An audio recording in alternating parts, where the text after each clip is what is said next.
Heavenly Father, Lord, we come to your presence. Thank you for this wonderful time.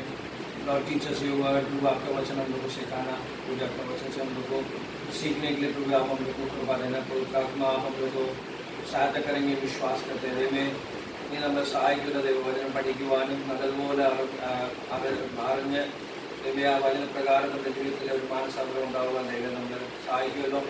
Lord प्रभु आपका वचन हमारी ज़िंदगी में काम करेंगे, आपका वचन हम लोग को बदलाव लेके आएंगे, ये बात हम लोग विश्वास करते हैं। यदि आप हमारी ज़िंदगी में प्रभु का वचन आज अच्छी तरह से सीखने के लिए प्रभु आप हमारी ज़िंदगी में सहायता करना, नहीं चलाना, मार्गदर्शन करना, शक्ति देना, यीशु मसीह के नाम से मांगते हैं, आमीन। सबको जय मसीह की। प्रभु का नाम में हम लोग ऐसा वापस इकट्ठा होने के लिए उन्होंने सहायता किया। वापस हम लोग विश्वास के बारे में और थोड़े बातें हम लोग समझना बहुत ज़रूरी है। विश्वास के बारे में बहुत सारे 3 वीडियोस हम लोग पहले भी कर चुके हैं। अभी ये आखिरी जो भाग है हम लोग मिलकर हम लोग सीखेंगे। जेन्युइन फेथ और फॉल्स फेथ के बारे में हम लोग 3 वीडियोस हम लोग निकाले थे। एक था सच्चा विश्वासी, झूठा विश्वासी के बारे में एक वीडियो था। फिर पहला जो उसके बाद जो है विश्वास आशा की हुई बातों का निश्चय है और अनदेखी बातों का दृढ़ता है, इसके बारे में और 2 वीडियो हम लोग बनाए थे। आज हम लोग इसके सच्चा विश्वास और झूठा विश्वास के बारे में और थोड़ा गहराई से हम लोग थोड़ा देखेंगे।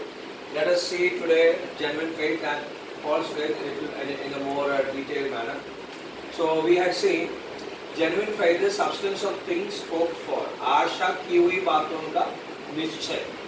ओके, तो ये genuine faith है, सच्चा आशा की हुई बातों, हमारी जिंदगी में जो आने वाले बातों में होता हुआ हो सकता हुआ बातें, ये है genuine faith। लेकिन false faith बोला तो मोह substance of things lusted after बोला तो इस दुनिया में कुछ बातें हमारी जिंदगी में हम लोग मोह करते हैं या अभिलाषा रखते हैं या चाहते हैं, वो फॉल्स फेथ है। ये फॉल्स फेथ है क्योंकि प्रभु का वचन हम लोग को कभी भी दुनिया की चीज़ों के ऊपर हम लोग को अभिलाषा रखने के लिए हम लोग को सिखाता नहीं। ज़्यादातर हम लोग को पूरा प्रभु का वचन हम लोग पढ़ते हैं तो पहला उसका राज्य और उसका धार्मिकता ढूंढे, बाकी सारी बातें आपको जो भी जिंदगी में ज़रूरत है सारी बातें प्रभु आपको देगा बोलकर ये हम लोग को सिखाता है। तो आशा की हुई बातों का निश्चय बोलते समय पर वो एक सच्चा विश्वास है, लेकिन अभिलाषा किया हुआ बातें हैं बोलते हैं तो वो फॉल्स फेथ है, वो झूठा विश्वास है। वो पहला जो डिफरेंस हम लोग ने ये बात समझना जरूरी है। दूसरी बात है आशा किन बातों के बारे में देखते हैं। आशा करते समय पर आनंद काल की चीजों के ऊपर हम लोग का आशा रखते हैं, आनंद काल चीजों के ऊपर आशा रखते हैं, जैसे कि हमारा बुलावट, हमारा उद्धार, प्रभु का आगमन, कृपा, तो यीशु मसीह जो हमारी जिंदगी में उसके समान हम लोग को बढ़ना है, अनंत काल का जीवन, ये सारे बातों हम लोग ऑलरेडी देख चुके हैं। तो अनंत काल की चीजों के ऊपर हमारा आशा रखते हैं तो वो सच्चा विश्वास के नीचे आते हैं। लेकिन झूठा विश्वास में आनंद काल की चीजें नहीं है, हम लोग का तात्कालिक चीजों जैसे कि दुनिया की चीजें, घर, पैसा या कुछ गाड़ी या कुछ नौकरी, हमारी जिंदगी में दुनिया की बातों के ऊपर हम लोग का ध्यान जाता है तो वो झूठा विश्वास है। वो हमारी जिंदगी में ऐसा एक विश्वास हमारी जिंदगी में होना नहीं चाहिए। दूसरा बात है कि विश्वास के बारे में हम लोग बोलते समय पर अंडे की बातों का दृढ़ता है। अंडे की बातें बोला तो बातें जो है लेकिन दिखता नहीं, കാണാത്ത കാര്യങ്ങൾ പറഞ്ഞാൽ ആ കാര്യങ്ങൾ ഉണ്ട് എന്നാൽ നമുക്ക് കാണുന്നില്ല, वो है अंडे की बातों का निश्चय। കാണാത്ത കാര്യങ്ങളുടെ നിശ്ചയം എന്ന് പറയുമ്പോൾ ആ കാര്യങ്ങൾ ഉണ്ട് എന്നാൽ നമുക്ക് കാണാൻ പറ്റുന്നില്ല, वो बातें हैं लेकिन हम लोग को दिखता नहीं है। लेकिन फॉल्स फेथ में क्या आता है, झूठा विश्वास में क्या आता है, व्याज विश्वास करने, जो बातें दुनिया ने देख चुका है, जो बातें हमारी आंखों से दूसरों के जिंदगी में देखता है लेकिन हमारे जिंदगी में नहीं है, लेकिन हमारे पास नहीं है, उसके ऊपर हम लोग को बहुत धैर्य मिलता है, दृढ़ता मिलता है कि हम लोग को मिल जाएगा। जैसे कि अभी हम लोग को घर नहीं है, तो दूसरों के जिंदगी में घर मिलते समय पर हमारे जिंदगी में एक विश्वास आता है कि मुझे एक घर मिल जाएगा, या पैसा मिल जाएगा, या गाड़ी मिल जाएगा, या बड़ा सा पदवी मिल जाएगा, बड़ा अच्छा एक नौकरी मिल जाएगा। ये जो दिखता है, दूसरों के जिंदगी में दिखता है, लेकिन हमारे जिंदगी में नहीं है, वो बातों का निश्चय होते समय पर वो झूठा विश्वास है।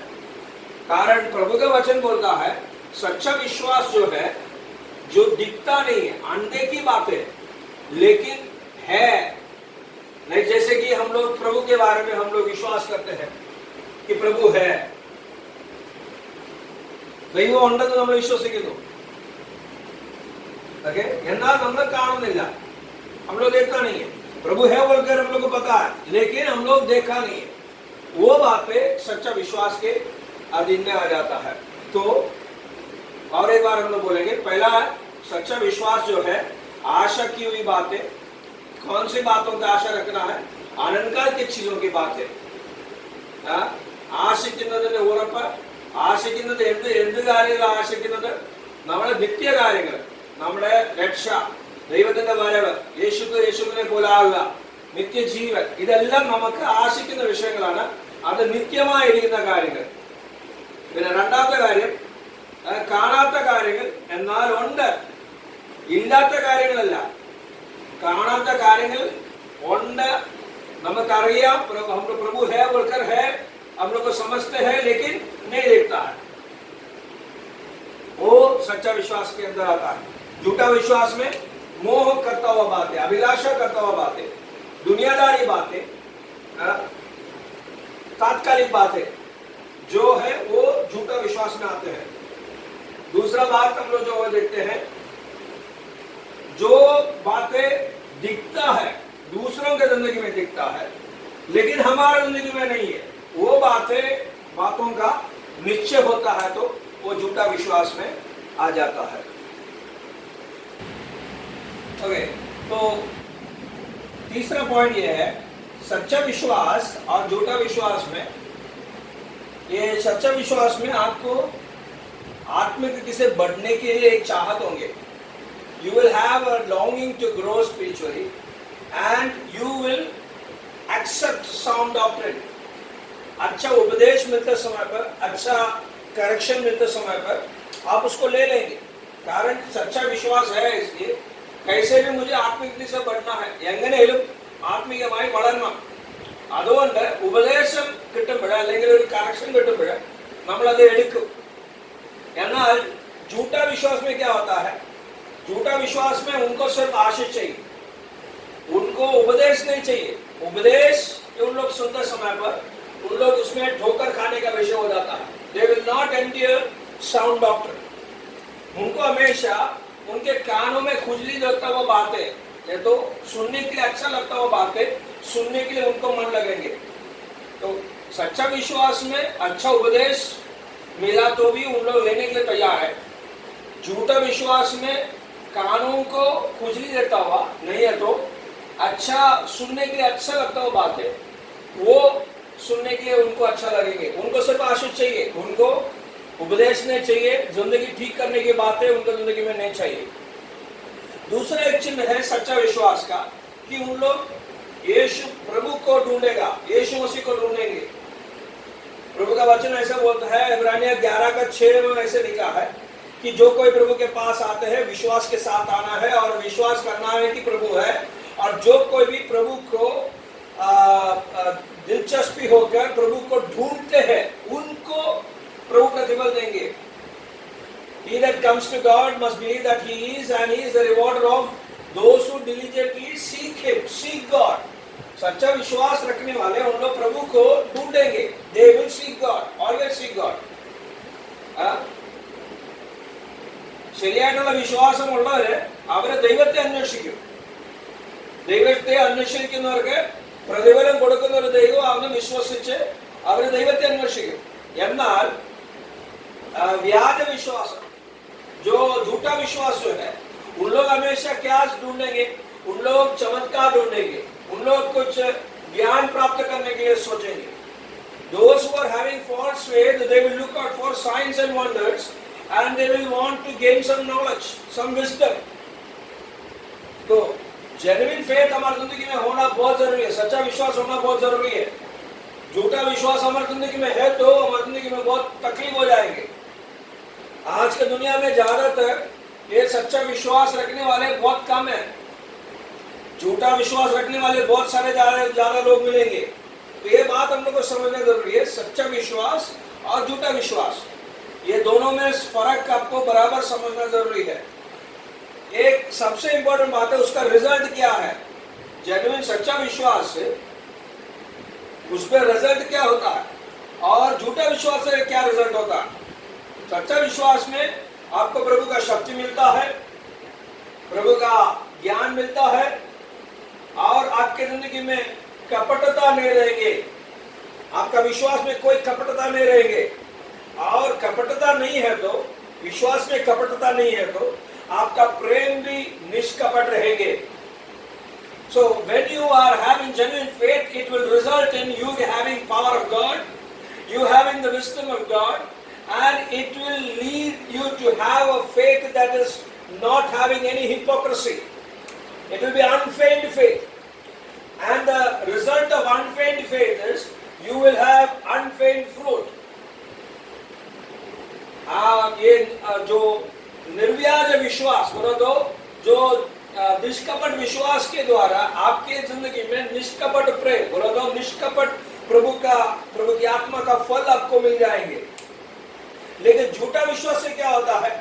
एक तो है कि आपकी जिंदगी में कोई बढ़ावा नहीं होता है और दूसरा बढ़ावा क्यों नहीं होता, क्योंकि उपदेश सुनते समय पर उनके लिए ठोकर खाने का विषय होता है.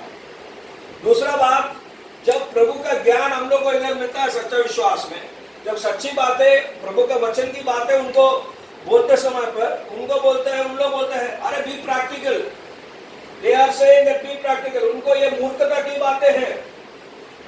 विश्वास की बातें, सच्चा विश्वास की बातें बोलते समय पर उनको मूर्खता लगता है. It is a foolishness for them. और ऐसा उन लोग ढूंढ के उनके जिंदगी में एक कपटी विश्वास उत्पन्न हो जाता है.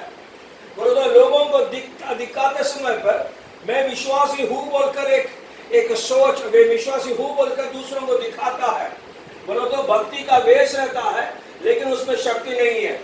और भक्ति का वेश रखने वाले, शक्ति को इनकार करने वाले, उनके जिंदगी में बाद में सारा फल उनको दिखावटी रहेंगे. whatever fruits they have from that feigned faith, वो कपटी विश्वास के द्वारा जो भी फल आता है वो फल सारे बातें वो कपटी प्रेम रहेंगे. अब निर्व्याज विश्वास അല്ലെങ്കിൽ സത്യ വിശ്വാസം വ്യാജ വിശ്വാസത്തിൽ നിന്ന് നമുക്ക് കിട്ടുന്നത് ഒന്ന് ദൈവശക്തി പ്രാപിക്കും, ദൈവജ്ഞാനം പ്രാപിക്കും, നിർവ്യാജ വിശ്വാസം ഉണ്ടാവും, നിർവ്യാജ സ്നേഹം ഉണ്ടാവും. എന്നാൽ ഈ വ്യാജ വിശ്വാസത്തിൽ നമുക്ക് വളർച്ച ഉണ്ടാകത്തില്ല. നമുക്ക് ഉപദേശം കേൾക്കുമ്പോൾ നമുക്കത് വീഴ്ചയുടെ കാരണമാകും. നല്ല കാര്യങ്ങൾ പറഞ്ഞു കൊടുക്കുമ്പോൾ അത് മൂഢതയായിട്ട് അവർക്ക് തോന്നും. പിന്നെ അവരുടെ ജീവിതത്തിൽ വ്യാജവിശ്വാസത്തിൽ എന്ന് പറഞ്ഞാൽ ഭക്തിയുടെ ഒരു വേഷം കാണും, പക്ഷെ അതിനകത്ത് ശക്തി കാണത്തില്ല. പിന്നെ അവർ കാണിക്കുന്നതെല്ലാം നാടകമായിരിക്കും. ये बात हम लोग को सच्चा विश्वास और झूठा विश्वास में आपको ये बात अच्छी तरह से उसका डिफरेंस समझना बहुत जरूरी है.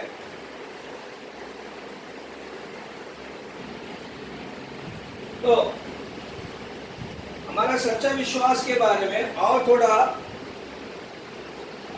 गहराई में हम लोग थोड़ा सोचेंगे.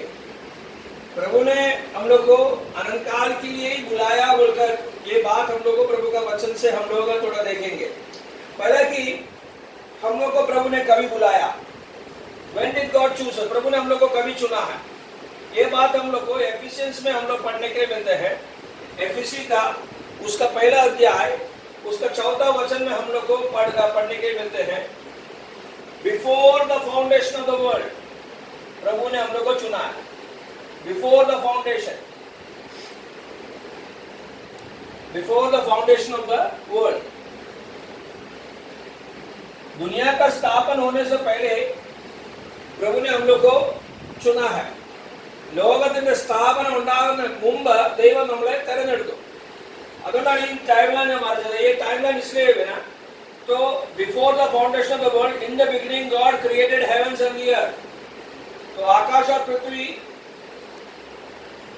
इधर शुरू हुआ, और तो समय भी इधर शुरू हुआ, और आकाश और पृथ्वी खत्म हो जाएगा कभी, ये समय खत्म होने के समय पर।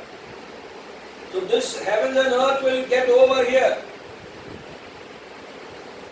अभी जो आज हम लोग को दिखता हुआ सारे बातें, शुरुआत इधर हुआ, अंत इधर हो जाएगा। तो प्रभु ने हम लोग को कभी बुलाया? इसके पहले, समय शुरू होने से पहले। कुछ ट्रांसलेशन ऐसा बोलते हैं समय शुरू होने से पहले, before the time began. In English translation it says before the time began. So before this time started, ये समय के काल के अंदर में आने से पहले प्रभु ने मुझे चुना। किस में चुना है? यीशु मसीह में चुना है। I am chosen in Jesus. യേശു ക്രിസ്തുവിൽ ദൈവം എന്നെ തെരഞ്ഞെടുത്തു. എപ്പോഴാണ്? ഈ സമയം തുടങ്ങുന്നതിന് മുമ്പ്, അല്ലെങ്കിൽ സമയത്തിന്റെ കാലം തുടങ്ങുന്നതിന് മുമ്പ്, അല്ലെങ്കിൽ ഈ ആകാശവും പൃഥ്വിയും, അല്ലെങ്കിൽ ഈ നമ്മൾ കാണുന്നതെല്ലാം അതിന്റെ സ്ഥാപനം ഉണ്ടാകുന്നതിന് മുമ്പ് യേശു ക്രിസ്തുവിൽ ദൈവം എന്നെ തെരഞ്ഞെടുത്തു। ये बात हम लोग को, और एक बात हम लोग को 2 तिमोथी में, 2 तिमोथी उसका पहला अध्याय 9वां वचन में भी यही सेम बात हम लोग को मिलता है। Both say the same thing, both talk about the same thing. Before the foundation of the world, इस दुनिया का स्थापन होने से पहले, समय शुरू होने से पहले प्रभु ने हम लोग को सृष्टि किया है, प्रभु ने हम लोग को चुना है, प्रभु ने यीशु मसीह में हम लोग को चुना है। यीशु क्रिस्तु में दैवम हमने तेरनेडुतु। In Jesus God chose us before the foundation of the world। और किस लिए चुना है? किस लिए चुना है? ये बात हम लोग को एक्ट्स का 13, प्रेरित का पुस्तक उसका 13 अध्याय उसका 48 में हम लोग को ये पढ़ने के लिए मिलता है। कौन कौन विश्वास किया है उधर लिखा है।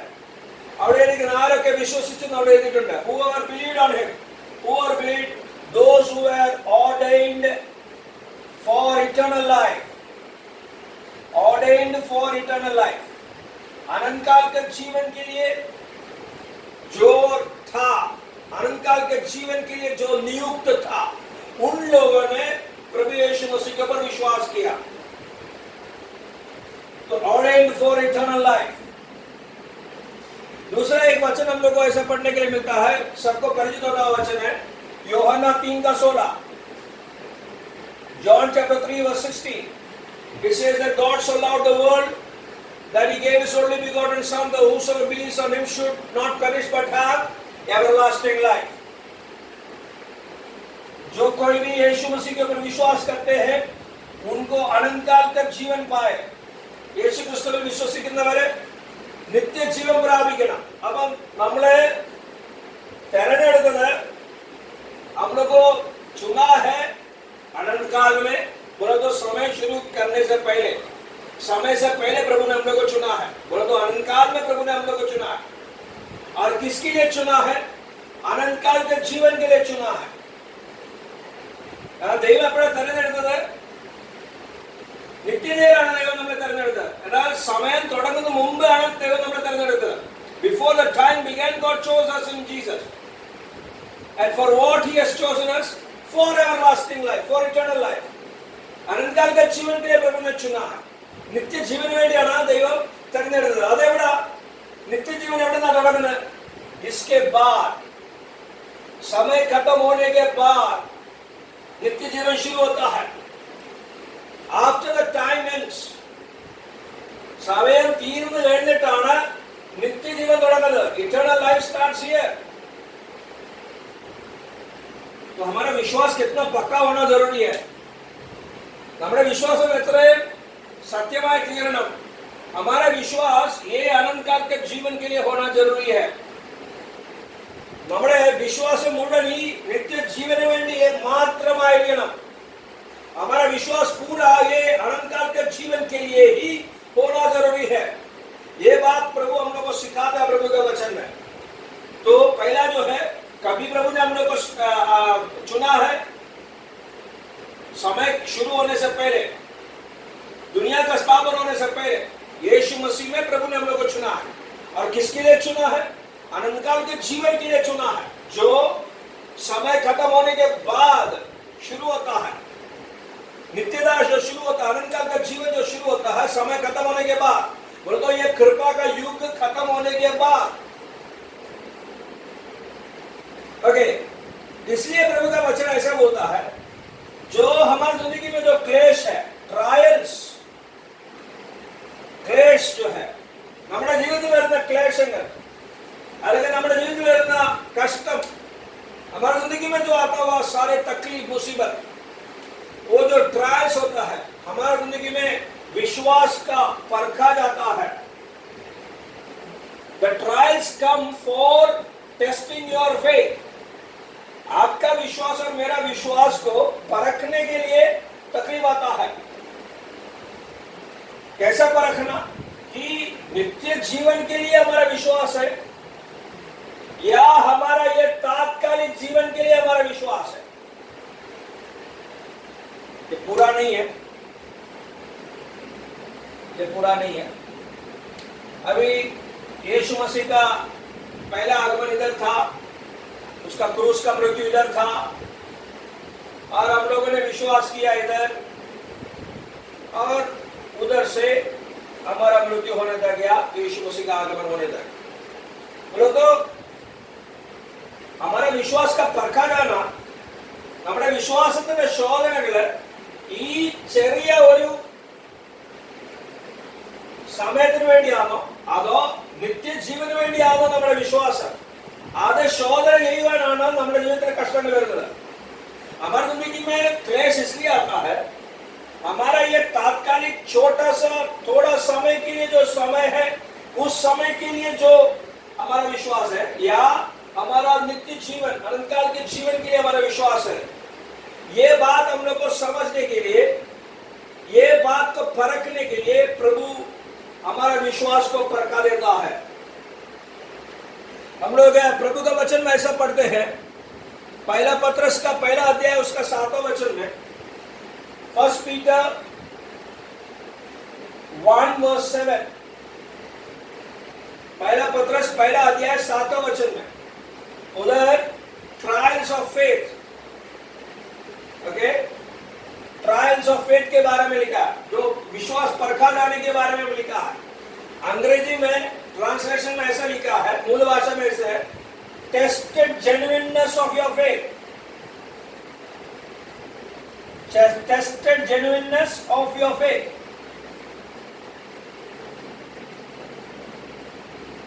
तो हमारी जिंदगी में जो विश्वास का परखना इसलिए होता है कि आपके जिंदगी में विश्वास सच्चा विश्वास है, जेन्युइन है, या झूठा विश्वास है। विश्वास नित्य जीवन के लिए है या ये छोटा सा जिंदगी के लिए है। ये बात परखने के लिए हमारी जिंदगी में क्लेश आता है। The trials come in our life only for testing whether your faith is genuine or not. നമ്മുടെ വിശ്വാസം സത്യവിശ്വാസമാണോ എന്ന് ചെക്ക് ചെയ്യാൻ വേണ്ടി, ശോധന ചെയ്യാൻ വേണ്ടി ആണ് നമുക്ക് കഷ്ടം വരുന്നത്. അത് നിത്യജീവന് വേണ്ടിയാണോ നമ്മുടെ വിശ്വാസം, അതോ ഈ താത്കാലിക അല്ലെങ്കിൽ ഈ തീരാൻ പോകുന്ന ജീവനെ കുറിച്ചാണോ, അല്ലെങ്കിൽ തീരാൻ പോകുന്ന ജീവിതത്തിന് വേണ്ടിയാണോ നമ്മുടെ വിശ്വാസം? ഇത് ടെസ്റ്റ് ചെയ്യാൻ വേണ്ടിയാണ് ദൈവം ട്രയൽസ് അല്ലെങ്കിൽ ശോധനകൾ തരുന്നത്.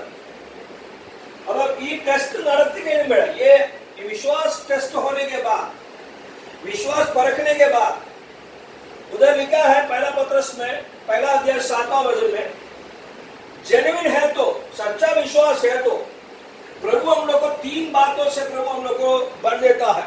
एक है, उसमें लिखा है प्रभु से स्तुति मिलेंगे, प्रभु से महिमा मिलेंगे और प्रभु से आदर मिलेंगे।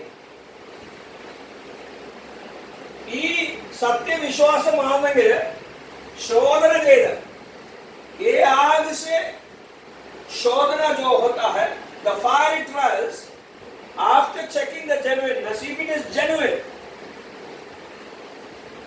faith, then it will result in praise from God, glory from God, and honor from God.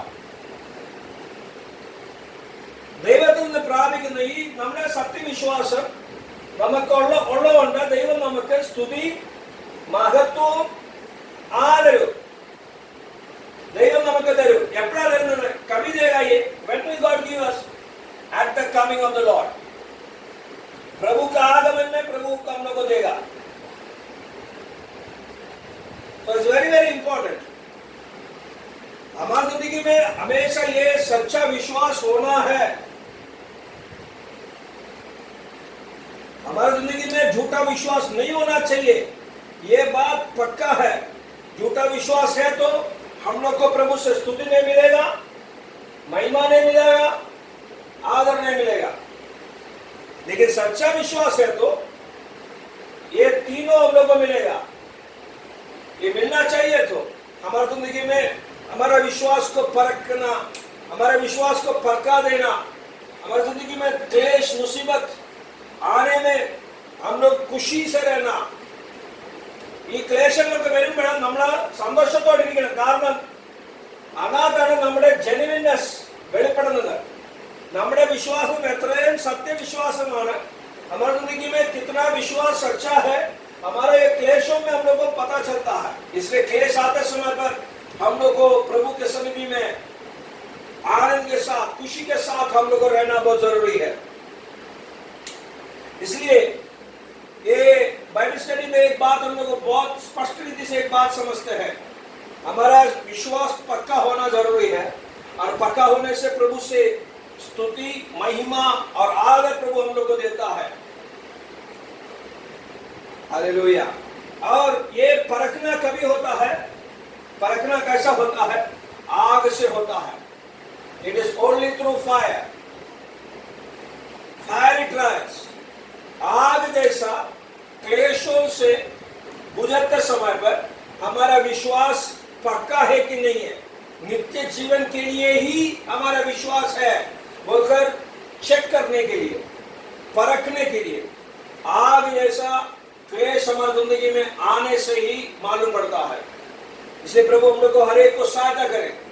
आग जैसा परिस्थितियां, आग जैसा क्लेश, आग जैसा कष्ट हमारी जिंदगी में आते समय पर हम लोग प्रभु के सामने आनंद के साथ जीवन बिताकर प्रभु से हम लोग बोलेंगे, प्रभु कितना भी आग ऐसा परिस्थिति हमारी जिंदगी में आने दो, उसमें प्रभु आपके ऊपर ही, नित्य जीवन के ऊपर ही हमारा विश्वास होने के लिए, रहने के लिए, उसमें परखा जाने के लिए प्रभु के सामने अपने आप को समर्पण करेंगे, प्रार्थना करेंगे. प्यारा प्रभु, हम आपके सन्निधि में आते हैं. प्रभु जी, हमारी जिंदगी में तकलीफ मुसीबत हम लोग को अच्छा लगता नहीं है. लेकिन प्रभु आज हम लोग को सिखाए बातों से एक बात स्पष्ट है. प्रभु जी, आपका हमारी जिंदगी में आप हम लोग को जिंदगी में जो परखने के लिए भेजता हुआ, हमारी जिंदगी में हमारा विश्वास को परखने के लिए भेजता हुआ जो क्लेश है हमारी जिंदगी में, प्रभु जी महिमा, स्तुति और आदर लेके आएंगे. और उसमें प्रभु जी हमारा विश्वास पक्का होकर मिलने के लिए, प्रभु जी नित्य जीवन की ओर, स्वर्ग की बातों की ओर, प्रभु जी अनंत काल की बातों की ओर प्रभु जी हमारा विश्वास बने रहने के लिए, प्रभु जी हमारा मन पूरा अनंत काल की बातों की ओर प्रभु जी लगा रहने के लिए, प्रभु जी आप हमारी जिंदगी में साझा करना, ले चलाना, मार्गदर्शन करना, शक्ति देना.